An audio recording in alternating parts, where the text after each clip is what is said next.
Hi everybody, this is Lindsay from the PickyPagesProject.com, coming to you from the new offices, the new bookshelves behind me here. Kind of temporary, but I'm kind of super in love with them. They are purple, you are seeing correctly.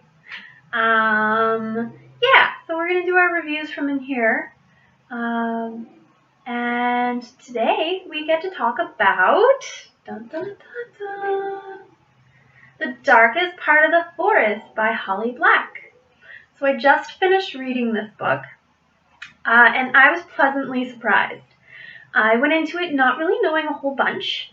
What I did know was there was a boy in a coffin, a glass coffin, and he has horns on his head and pointed ears. And that's pretty much all I knew when I went into this one. And I'm happy I didn't really know more because well, yeah, I'm pretty sure I would have liked it anyway. It was just kind of neat not knowing anything, but knowing that it's going to have that kind of old storybook kind of feel to it, which I kind of just assumed.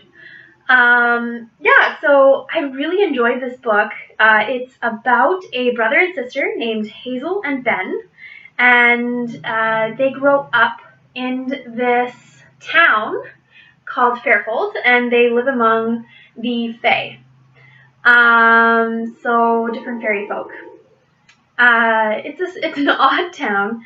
They do funny little rituals like putting things by the doorways so that intruders don't come in, and putting iron in their pockets so that I don't really know why. I just know that they do it as wards against or protection against the Fae.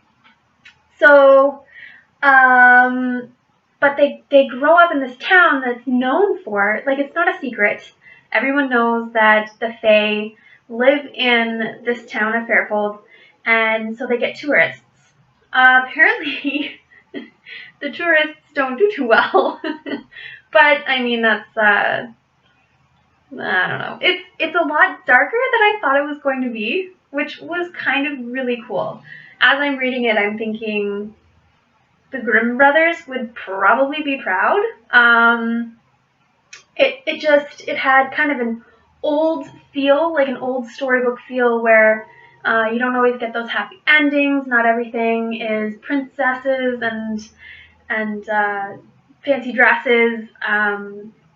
It was definitely really, really kind of old feeling in that sense, but also not that old. Like it's told in today time, so so it's not really an old story. It's just got that kind of feel to it, if that makes sense.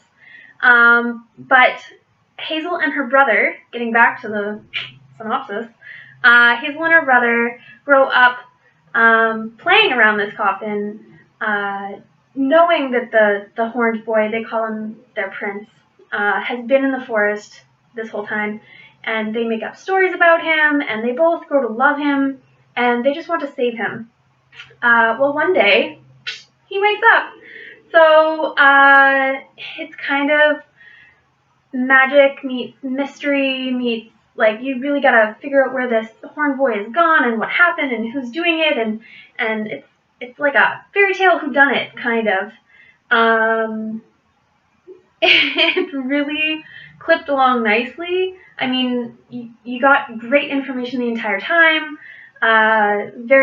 Pretty fast-paced. The only thing that I didn't just really enjoy about this one was, I guess I can put it down now. Sorry. The one thing that I didn't really love about it was that sometimes, I think Holly Black did flashbacks to different times in their lives, and that was kind of confusing to me. It took me a while to kind of catch on to the fact that it's a flashback, and then it happened a while back, and that they're telling kind of a story. Funny enough, though, there's some interchanging story cogs in the works.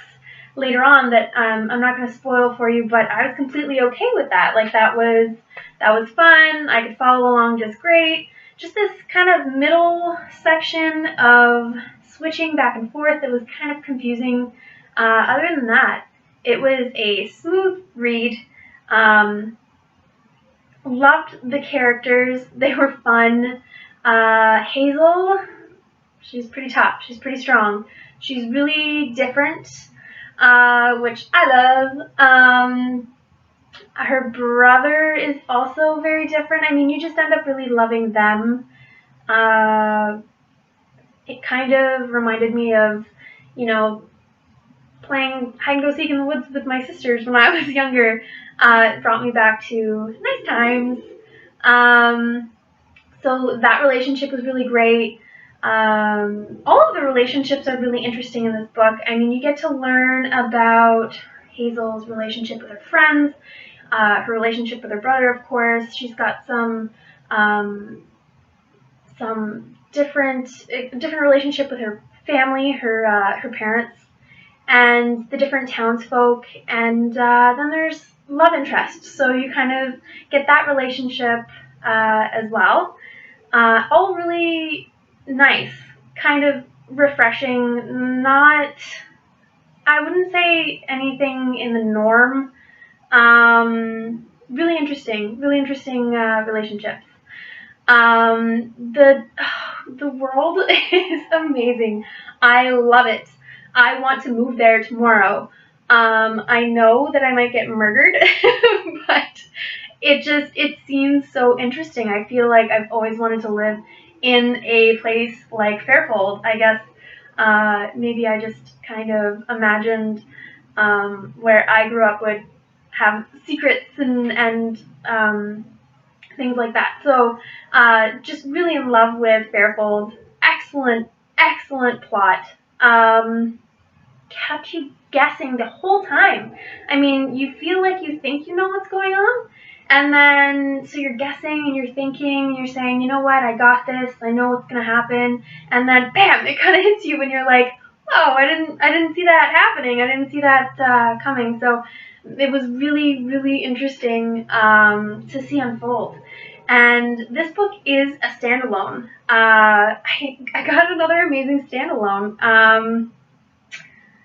Maybe I'm just underestimating standalones. Maybe I've just gotten so used to reading series, but an amazing standalone. She creates this amazing environment, brings you on this amazing story, this amazing adventure, and it gets tied off in a nice, neat bow at the end. I don't know if it was nice, neat bow. Maybe it's a little crooked. I don't know, but it leaves you feeling satisfied. You don't need more. You're good with what you've got. You're happy. I did give this one a 9 out of 10, just because of the confusion in the middle. It could have been me. Who knows? But I'm going to give it a 9 out of 10. So, The Darkest Part of the Forest, Holly Black. Once again, great read. Grimm kind of feel. Brothers Grimm storybook feel. Fairies, fae. If you don't think that you're going to like it, I don't know, I'd still try it because it's a lot different than your original fairy stories. So, give it a try. That's pretty awesome. If you've read The Darkest Part of the Forest, tell me what you thought of it. Tell me what you thought of it in the comments below. I would love to hear your thoughts and feelings. Who was your favorite character? There were tons to choose from. Even the characters that didn't have a huge role were really interesting. Yeah. So who's your favorite? And you know what? Also, before I end this video off, there is kind of an announcement. I've never really done this before, so I'm not really sure how to do this. But I have today pre-ordered the new Harry Potter book. So, in kind of celebration of that, I am going to speed read through all of the Harry Potter books, and I'm going to try to get it done before July 31st. Is that when it comes out? I think it's when it comes out. July 31st. 30th? 31st. So, I'm going to be reading those, and I'm going to be doing a review on each book, hopefully. It's kind of stressful. I'm reading a lot of books right now. I've got like 4 or 5 on the go as it is, and then the Harry Potter books on top of that. Hopefully I can get it done because I'd love to do a review on each book. It would have to be every week until the new book comes out. So here's hoping that gets done. We'll see how that goes. I figured that if I announced it, maybe it would push me to do it. We'll see. Even if I don't finish the book, I think I'm just going to force myself to do a review, and maybe shame myself for not finishing the book when I said that I would. So maybe that'll push me along. Anyway, if you would like to read as well, I'm going to put up information on my website. So that's thepickypagesproject.com. All of the information will be up on there. And sorry, I got a text. I had to check that. All of the information will be up there. You can comment on the webpage as well. So tell me if you're going to read these books, and I'll try to give you a shout out on the reviews that I'm doing. Maybe ask questions, and maybe I'll answer those as well. I'll leave all of this information up on the website. So maybe on the review for the first book, I'll have a lot more information for you in video form. I just got really excited and I wanted to tell you guys all about that. So, happy reading, and I'll talk to you guys really soon. Alright, bye! Hey guys, I know that I've kind of already wrapped up this video, but I got some really interesting news and exciting news, and I just wanted to share it with all of you guys. As you know, I'm going to be doing this Harry Potter readathon to celebrate the new Harry Potter book that's coming out soon, and I'm going to have a friend doing the readathon with me. So, doing the readathon with me is Aurora Buzz from Buzz on Books, and we're super excited to be rereading, okay. I've read the Harry Potter books before, but poor Aurora has not been exposed to the Harry Potter world just yet. So you're going to get both perspectives here, coming from someone who has read the books before, and Aurora hasn't read them before. So we're going to have tons of fun, guys. I'm so excited. Check out Aurora's website. It's buzzonbooks.com, and I'll leave her information in the comments below as well. Happy reading. Bye.